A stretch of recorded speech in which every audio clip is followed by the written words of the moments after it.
목사이며 심리학자인 돈 베이커라고 하는 박사가 쓴 감사요법이라고 하는 책이 있는데, 그는 그 책에서 감사가 환경을 변화시키지는 못하나 사람의 태도는 변화시킨다라고 말을 하고 있습니다. 사람의 태도를 변화시킨다고 해서 태도를 국어사전에서는 뭐라고 정의해야 하나 하고 찾아봤더니 어떤 일이나 상황에 직면했을 때 가지는 입장이나 자세를 말합니다. 그런데 감사가 사람의 태도, 즉 사람의 입장이나 자세는 바꿀 수 있다는 것입니다. 즉 우리가 감사한다고 해서 그것이 나쁜 환경과 악한 상황이 바뀌지는 않는다는 것이죠. 그러나 생각이 바뀌어 사람이 감사하며 살게 되면 마음과 의식이 바뀌어져 삶의 태도가 변하게 되고, 그래서 그 사람의 삶까지 변화되어지게 된다는 것입니다. 여러분들의 생각은 어떠신가요? 이 말에 공감하십니까? 그의 말 그대로 손발이 없는 사람이 아무리 감사하며 산다 해도 정상적인 사람이 될 수는 없습니다. 못생긴 사람이 아무리 감사하며 산다 해도 미인이 될 수는 없습니다. 그러나 손발이 없는 사람도 감사하고 살면 정상인 사람보다 더 행복한 삶을 살 수 있고, 못생긴 사람도 감사하며 살면 미인보다 더 기쁨이 가득한 삶을 살 수 있다는 말인 것입니다. 돈 베이커 박사는 이 주장을 펴면서 그런 삶을 살고 있는 사람으로 성악가 안드레아 보첼리라고 하는 사람을 언급을 해주고 있는데요. 이 안드레아 보첼레라고 하는 사람은 10살 때 공에 맞아서 시력을 잃어버리게 됐습니다. 생각지도 못한 일생이 바뀌게 되는 기가 막힌 상황을 맞이하게 된 것이죠. 그러나 그는 그 상황을 극복하고 맙니다. 자신이 맞이한 그 기가 막힌 상황을 극복한 과정에 대해서 그는 이렇게 고백을 합니다. 시력을 잃게 된 것에 대해 슬퍼할 시간은 내게 일주일이면 충분했습니다. 나는 일주일 후 내가 이제 볼 수 없다는 상황을 인정하고 받아들였습니다. 그리고 비록 시력은 잃었지만 그럼에도 불구하고 여전히 내가 살아있다는 것에 감사했습니다. 왜냐하면 나를 사랑하시는 살아계신 하나님께서 내 인생을 책임져 주실 것을 믿는 믿음을 내가 가지고 있었기 때문입니다. 공에 맞아서 시력을 잃어버리게 되어졌습니다. 10살 때.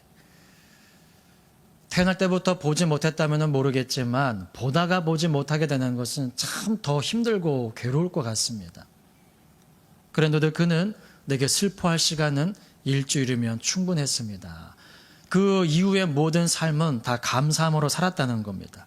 그렇게 그는 하나님을 믿는 믿음을 통해 감사의 마음을 가졌고 앞을 보지 못하지만 자신을 감사의 삶으로 바꾸었습니다.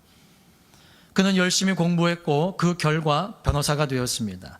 그리고 변호사가 된 이후에 어려서부터 그렇게 하고 싶었던 노래를 부르고 싶어 조그만 카페에서 한 스테이지를 맡아 노래를 부르기 시작했고, 그렇게 노래를 부르면서 조금씩 명성을 얻어 급기야 세계적인 성악가가 되었습니다. 그렇습니다. 돈 베이커 박사가 말하는 것처럼 연약하고 초라한 인생을 강하고 영광스러운 인생으로 바꾸어 주는 방법은 각자가 생각하는 여러 가지 방법들이 있을 수 있으나 그 중에서 부작용이 없으면서도 가장 효과적으로 또 가장 완벽하게 바꿀 수 있는 방법이 바로 감사요법임을 그는 책을 통해서 말을 하고 있는 것입니다. 이 돈 베이커 박사가 말하는 감사가 환경을 변화시키지는 못하지만 사람의 태도는 변화시킨다라고 하는 말을 성경적으로 말하면 이렇게 말할 수 있습니다. 데살로니가전서 5장 18절에 범사에 감사하라. 이 범사라고 하는 말은 엔판티라고 하는 말인데요. 그 의미를 보니까 모든 상황과 환경에서라고 하는 말입니다. 다시 말하면 범사에 감사라고 하는 것은 그냥 늘 감사하라 정도가 아니라 모든 상황과 모든 환경에서 감사하라는 겁니다. 좋은 환경, 또 좋은 상황뿐만이 아니라 그렇지 않은 환경, 그렇지 못한 상황 속에서도 감사하라고 하는 것이 이 범사에 감사하라는 것입니다. 그렇게 되어지면 돈 베이커 박사가 자신이 경험하고 책을 통하여서도 감사라고 하는 것이 얼마나 놀라운 역사를 이루는지 자기 자신을 통해서 간증하는 책이 바로 감사요법인 것이죠. 우리 담임 목사님의 간증이 참 들으면 모두가 은혜가 되어지고 감동이 되어지고 또 많은 생각들을 하게 되어지는데요. 이 감사라고 하는 단어를 떠올리면 얼마 전에도 우리 간증하셨던 그 주 엘림 자매가 맞나요, 목사님? 예. 그 자매 간증하신 것이 자꾸 이렇게 머리에 떠오릅니다. 특히 엘림 양의 어머니인 그 사모님과 그리고 엘림 양의 할아버지의 그 이야기가 가슴에 맴돕니다. 전화와 함께 사고를 직감하면서도 먼저 어떤 상황에서라도 감사할 수 있게 해달라고 기도하고 죽어 몸이 축 처진 아이를 안고 참기 힘든 슬픔과 눈물을 참으며 어떠한 일 속에서도 감사라는 부흥 강사님의 우리 담임 목사님의 말씀을 새겨듣고 감사하는 모습에 가슴이 먹먹해지고 또 할아버지가 목사가 돈만 안 줬어도 죽지는 않았을 텐데 라고 하면서 혼잣말처럼 중얼거리시며 또 목사님께서 살아났습니다 라고 외치는 말에도 살아나기는 뭐가 살아나느냐고 하며 목사님의 말을 귓등으로도 듣지 않고 믿으려 하지도 않고 불평과 원망의 말들만 쏟아내셨던 할아버지의 말에 다시 한번 가슴이 먹먹해졌습니다. 그러면서 엘림 양이 다시 살아났을 때에 범사에, 즉 어떤 상황과 어떤 환경에서도 감사했던 그 어머니의 감사는 얼마나 더 크고 놀라운 감사가 되어졌겠으며 반대로 범사에, 즉 모든 환경과 어떤 상황 가운데서도 불평과 원망의 말만 했던 할아버지는 얼마나 부끄러우셨을까를 생각해 보게 되었습니다. 그러면서 나의 기본적인 생각과 판단력은 당연히 엘림 자매의 어머니, 그 사모님의 생각과 판단과 입술의 고백 쪽으로 가야 된다라고 그렇게 생각을 하는데 실생활의 모습은 불평하고 원망하고 불신했던 할아버지 쪽으로 많이 기울어져서 살아가고 있지는 아니한가 생각을 해보며 또 가슴이 먹먹해졌습니다. 여러분들은 언제 감사하십니까? 이제부터 우리의 감사는 상황과 환경, 조건을 따지지 않는 감사가 될 수 있기를 소망합니다. 그래서 하나님께서 주신 마음을 갖고 완전하게 회복될 수 있기를 소망합니다. 그럼 우리는 어떻게 해야지 달라질 수 있을까요? 오늘 읽은 본문 말씀 중에서 오늘은 15절부터 17절 말씀을 중심으로 몇 가지를 나누고자 합니다. 감사란 무엇일까? 감사란 지금 말씀드린 것처럼 내 형편과 사정을 뛰어넘어 15절에 말씀하시는 것처럼 그리스도의 평강이 내 마음을 주장하게 하는 것. 이것이 진정한 감사입니다. 힘들고 어려운 형편 가운데서도 하나님의 말씀이 풍성하게 우리 안에 거하여 그 말씀이 나를 주장하게 할 때에 나타나는 반응이 바로 감사인 것입니다. 예수님을 믿고 있음에도 나의 현실은 여전히 힘들지만 그래도 그분을 힘입고 나의 부정적인 말과 행동을 바꾸어 나아갈 때에 우리의 감사의 삶은 더욱더 풍성해질 줄 믿습니다. 감사의 말에는 힘이 있습니다. 아멘이신가요? 네. 감사는 모두에게 행복을 주고 사람을 변화시킵니다. 반대로 불평은 자신뿐만 아니라 타인의 행복까지도 빼앗아 버립니다. 감사의 말을 하면서 인상 쓰는 사람 별로 없잖아요. 그렇죠? 감사합니다 말을 할 때에는 누구나 다 얼굴에 미소가 지어집니다. 그러나 매사에 습관적으로 티티거리며 불평을 늘어놓는 사람은 표정부터가 어둡고 자신의 심령을 탁하게 만듭니다. 그리고 그 말이 듣는 사람으로 하여금 감사하는 마음이 있다가도 불평하는 조건을 찾게 만듭니다. 그렇기에 하나님의 은혜가 있는 자에게는 늘 감사가 있고 마귀에게 속아 사는 사람에게는 감사가 없습니다. 감사는 척만 할 뿐이죠. 특별히 오늘 본문 15절 끝부분에서는 사도 바울이 우리에게 이렇게 권면합니다. 15절 끝부분 보시면요. 또한 너희는 뭐하는 자가 되라고요?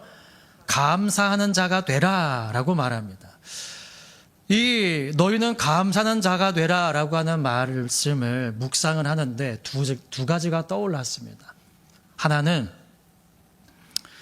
누가 보더라도 충분히 감사할 수 있는 사람, 아니 감사해야 하는 상황임에도 불구하고 감사하고 있지 않은 사람에게 하시는 말씀이구나. 너희는 감사하는 자가 되라. 왜 감사할 조건이 충분함에도 불구하고 감사하지 못하고 있느냐라고 하는 책망으로 들려졌습니다. 우리는 삶으로 잘 옮기지는 못해도 생각으로는 많이 알고 있을 때가 있잖아요. 아, 감사해야 된다. 참 감사하구나. 감사하다. 사람에게 뿐만이 아니라 하나님께도 그런 생각이 들 때가 참 많이 있습니다. 그런데 하나님에게는커녕 사람에게조차도 고맙습니다. 감사합니다라고 하는 말을 하지 못할 때가 많이 있습니다. 어제 등산을 하는데 참 전사님이 60이 넘으셨는데도 산을 그렇게 타시는 모습을 보면서 저는 또 깜짝 놀랐습니다. 그러면서 제가 한 말이 뭐냐면 제 아내는 여기 못 올라갔습니다. 진짜 못 올라갔을 환경이에요. 그렇게 가파르고 경사가 뭐 60도 80도 정도 되는 경사도 있습니다. 그거를 줄 하나 잡고 올라가는 거예요. 난간을 붙잡고. 그런데 경치는 정말 뛰어납니다. 그걸 붙잡고 올라가면은 또 화려한 경치가 펼쳐지고 또 하나 올라가면은 밑에선 보지 못했던 또 다른 경치가 펼쳐지고. 참, 내려올 때는 그 계곡을 통해서 내려왔거든요. 근데 진짜 재미 하나도 없고요. 셋이 같이 내려오면서 말 한마디 안 해요. 왜? 재미가 없거든요. 경치를 봐야지. 와, 저 아름다운 거 좀 한번 보세요. 하다못해 한쪽에 그 망월사라고 하는 절이 있습니다. 올라갈 때는 저 위에 절이 있어요. 한참 올라가다 보니까 절이 이제 바로 앞에 있더라고요. 그리고 눈높이에 있다가 조금 더 올라가니까는 이제 밑에 있는 겁니다. 그거 하나만 가지고도 대화가 되는 거예요. 근데 계곡으로 내려오니까 꽉 막혀가지고 참 사람들은 많더라고요. 군데군데 앉아가지고 막걸리 마시시면서 우리 저 망월사까지만 올라갔다 내려가자고 그러면서 예. 근데 진짜 그러면서 제가 전사님께 그랬습니다. 산을 등반을 할 때에도 이 언덕배기를 올라가면서 볼 때는 화려한 경치가 다 보이지만 이 깊숙한 계곡으로 가니까는 아무것도 보이지 않고 그것처럼 신앙도 이 깊은 계곡을 다니는 것이 아니라 능선을 다니는 신앙이 되어야 된다고. 예. 그래야지 주님께서 우리에게 이루어주시는 일들을 보면서 더 감사하게 되죠. 단풍이 화려하게 들지는 않았는데 그래도 그 단풍이 불긋불긋 드는 모습을 보면서 그 전사님도 그러시더라고요. 이렇게 빨갛고 노랗고 보라색같이 이렇게 빛나는 것도 있어야 되지만 저렇게 거무튀튀한 것도 있어야지 모든 것이 조화가 이루어진다라고. 예. 그 모습 하나하나를 보면서 감사하게 되어지고 또 전사님 발걸음 하나 옮기면서 감사합니다. 감사합니다. 감사합니다. 감사합니다. 왜? 힘이 드니까 감사를 더 많이 하는 거예요. 제가 뒤에 들어가면서 예.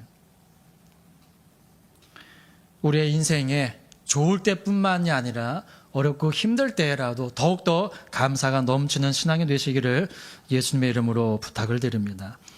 전에 있던 한 교회에서 한 그 남자 집사님이 계시는데 이분은 툭 하면은 하시는 말씀이 떡하세요 라고 하는 말입니다. 그러니까 뭔가 이렇게 감사할 조건이 딱 눈에 보여지면은 아이고 떡하셔야 되겠네요 이렇게 하는 겁니다. 그게 굳이 꼭 떡을 먹고 싶어서가 아니라 감사하셔야죠. 이 고백인 거죠. 마태복음 25장에 달란트 비유가 있는데요. 오늘 본문의 말씀을 묵상을 하면서 그 달란트 25장의 비유를 갑자기 생각이 나는 겁니다. 그래서 왜 이 말씀이 생각이 날까라고 하면서 눈을 감고 묵상을 하는데 5달란트 받은 사람은 즉시 나가서 열심히 일해서 5달란트를 또 남겼고 2달란트 받은 사람은 마찬가지 그 달란트를 받고 즉시 나가 열심히 일해서 또 2달란트를 남겼습니다. 그런데 1달란트 받은 사람은 그것을 그냥 땅에 묻어두었죠. 그러면서 떠오르는 것이 이게 감사하는 사람과 감사하지 못하는 사람의 차이구나 라는 것을 생각을 해보게 되었습니다. 물론 다른 조건들도 많이 찾을 수 있겠지만 감사하는 사람, 많이 받았던 적게 받았던 자기를 믿고 주인의 재산을 맡긴 거잖아요. 그것 가지고 도망갈 수도 있는 거잖아요. 지금같이 CCTV나 무슨 위치 추적기나 이런 게 발달하지 않았던 때잖아요. 도망가면 찾을 수 없는 겁니다. 집 나간 둘째 아들을 아버지가 보고 싶지 않아서 안 찾았을까요? 찾을 방법이 없는 거예요. 어느 나라로 갔는지도 모르고 어디에 사는지도 모르기 때문에 찾을 수도 없는 겁니다. 그러한 때에 주인이 종에게 몇십억이나 되는 그 재산을 맡긴 거예요. 근데 이걸 가지고 도망갈 수도 있는 거지 않습니까? 근데 자기를 믿고 자신에게 그 주인의 재산을 맡겨준 것에 대해서 감사하면서 열심히 충성하며 일했다는 겁니다. 사도 바울이 고린도서 4장에서 맡은 자들에게 구할 것은 충성이라고 하는 이 충성은요, 감사하는 사람이 감당할 수 있는 겁니다. 억지로도 충성할 수가 있습니다. 근데 온전한 충성은 감사하는 자만이 할 수가 있는 것입니다. 그래서 사도 바울은 우리에게 감사하는 자가 되라라고 말하고 있는 것입니다. 그것도 충분히 감사할 수 있고 또는 감사해야 하는데 감사하고 있지 못한 사람에게 경종이 되어야 하는 것입니다. 우리가 죄를 깨닫는 순간 회개하지 않으면 나중에는 내가 회개할 게 있다고 생각을 했는데 뭐를 회개해야 되지? 생각하지 못할 때가 있습니다. 그래서 되도록 우리는 죄가 깨달아지는 순간 바로 회개해야 하죠. 그것처럼 우리는 감사해야 하는 순간에 감사하지 못하면 마땅히 감사해야 할 것들을 잊어버리고 살게 될 때가 많이 있다는 것입니다. 그러므로 감사해야 되겠다라고 하는 감동이 있으실 때는 그 즉시로 감사하시기 바랍니다. 내가 감사 예물을 드려야 되겠다라고 생각을 하셨을 때는 주일날 갈 때 내가 감사해야지 라고 하면은요, 잊어버릴 수가 있어요. 그래서 그 감사하는 마음이 들 때에 마음에 감동이 되는 대로 그 즉시로 물질을 떼어놓는 겁니다.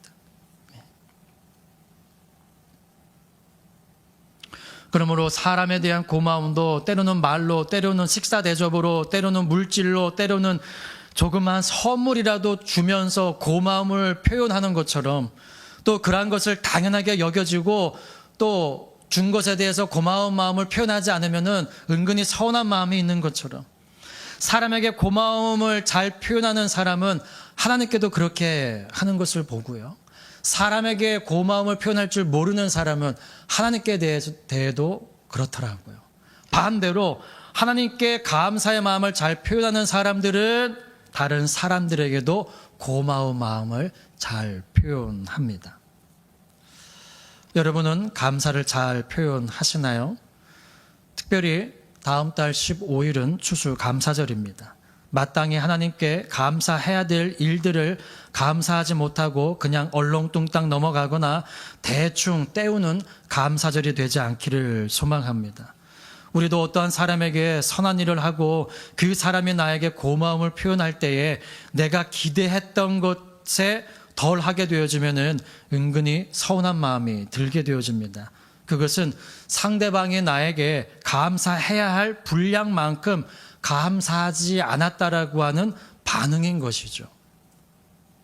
이번 추수감사절은 얼렁뚱땅 그냥 대충 넘어가거나 얼마만큼의 헌금으로 대충 때우는 감사절이 아니라 참 감사를 깊은 마음의 표현으로 감사를 표현할 수 있는 절기가 될 수 있기를 소망합니다. 우리는 이 물질에 대해서 말을 하면 곧잘 생각하는 것이 하나님은 물질의 많고 적음이나 액수를 중요시 여기시는 분은 아니라고. 물론 맞습니다.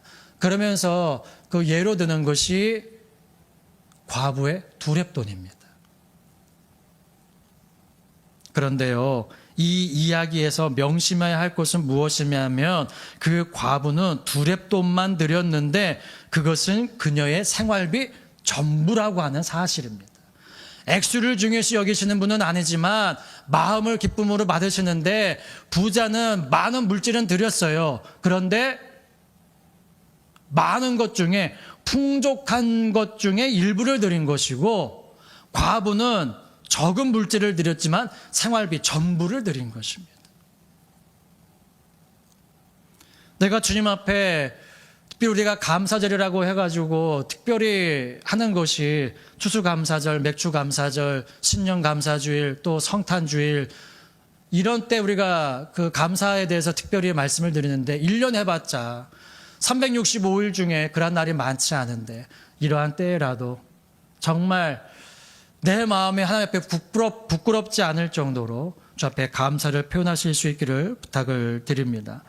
또한 사도 바울이 너희는 감사하는 자가 되라 라고 하는 이 말은 마땅히 감사해야 하는 사람들에게 뿐만이 아니라 서두에서도 말씀드렸듯이 사정과 황평과 환경, 상황을 따지지 말고 감사해야 함을 또한 말하고 있는 것입니다. 즉 감사할 수 없을 때 아무리 따져봐도 감사의 조건을 찾을 수 없을 때라도 감사해야 함을 말하고 있는 것입니다. 이것이 성도의 감사입니다. 마찬가지 이번 추수감사절 때 이 마음을 가지고 주님 앞에 감사를 드릴 수 있기를 바랍니다. 특히 믿는 성도에게 있어서 감사란 그 사람의 현재 마음의 상태를 측량해 주는 신앙의 척도와 같습니다. 사람이 마음이 가면은요 항상 무언가가 뒤따르더라고요. 어제 등산을 하면서 참 깜짝 놀랍기도 하고 장로님께 참 감사했던 게 제 상반신만한 배낭을 메시고요. 그 안에서 이제 중간쯤 올라가서 뭔가 좀 먹고 올라가지고 꺼내시는데 컵라면, 물도 보온병에 싸우셨는데 약 1.5리터 정도 되는 크기예요. 그것만 해도 무게가 꽤 나갑니다. 그리고 다 먹고 났더니 또 뭔가를 꺼내시는데 사과 깎아서 자르신 거, 또 포도 씻으신 거, 또 우리 전은사님은 계란 삶으신 거 이걸 다 펴놓으시는 거예요. 그리고 정상에 올라가서 또 먹는데요. 또 과자 같은 걸 또 꺼내 놓으시는 겁니다. 보통 사람 같으면 짊어지는 거 가는 것도 쉽지 않은 건데 섬기시기 위해서 그 많은 것들을 그 전날에 미리 싸놓으시는 거예요. 어렸을 때 그 소풍 갈 때 그 즐겁고 기쁜 마음으로 준비했던 것처럼 그러한 마음으로 준비를 하시더라고요. 얼마나 감사했던지. 그것 때문에 힘든 산길이기는 했지만 참 힘없고 또 좋은 경치 구경하면서 다녀왔습니다. 우리 아내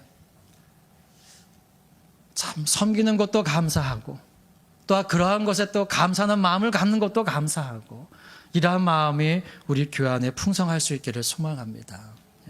그래서 이번 추수감사절 때는 정말 하나님께서 내게 주신 그 은혜가 너무나 감사하면 그 많은 감사를 주님 앞에 고백하고 또 감사의 마음은 주님 앞에 너무나 많이 드려지게 되는데 물질이 없어서 나의 마음을 표현하지 못할 때는 또 그만큼의 또 하나님께 감사의 를 표현하면서 깊이 또 풍성하게 감사할 수 있는 저와 여러분 될 수 있기를 예수님의 이름으로 축복합니다.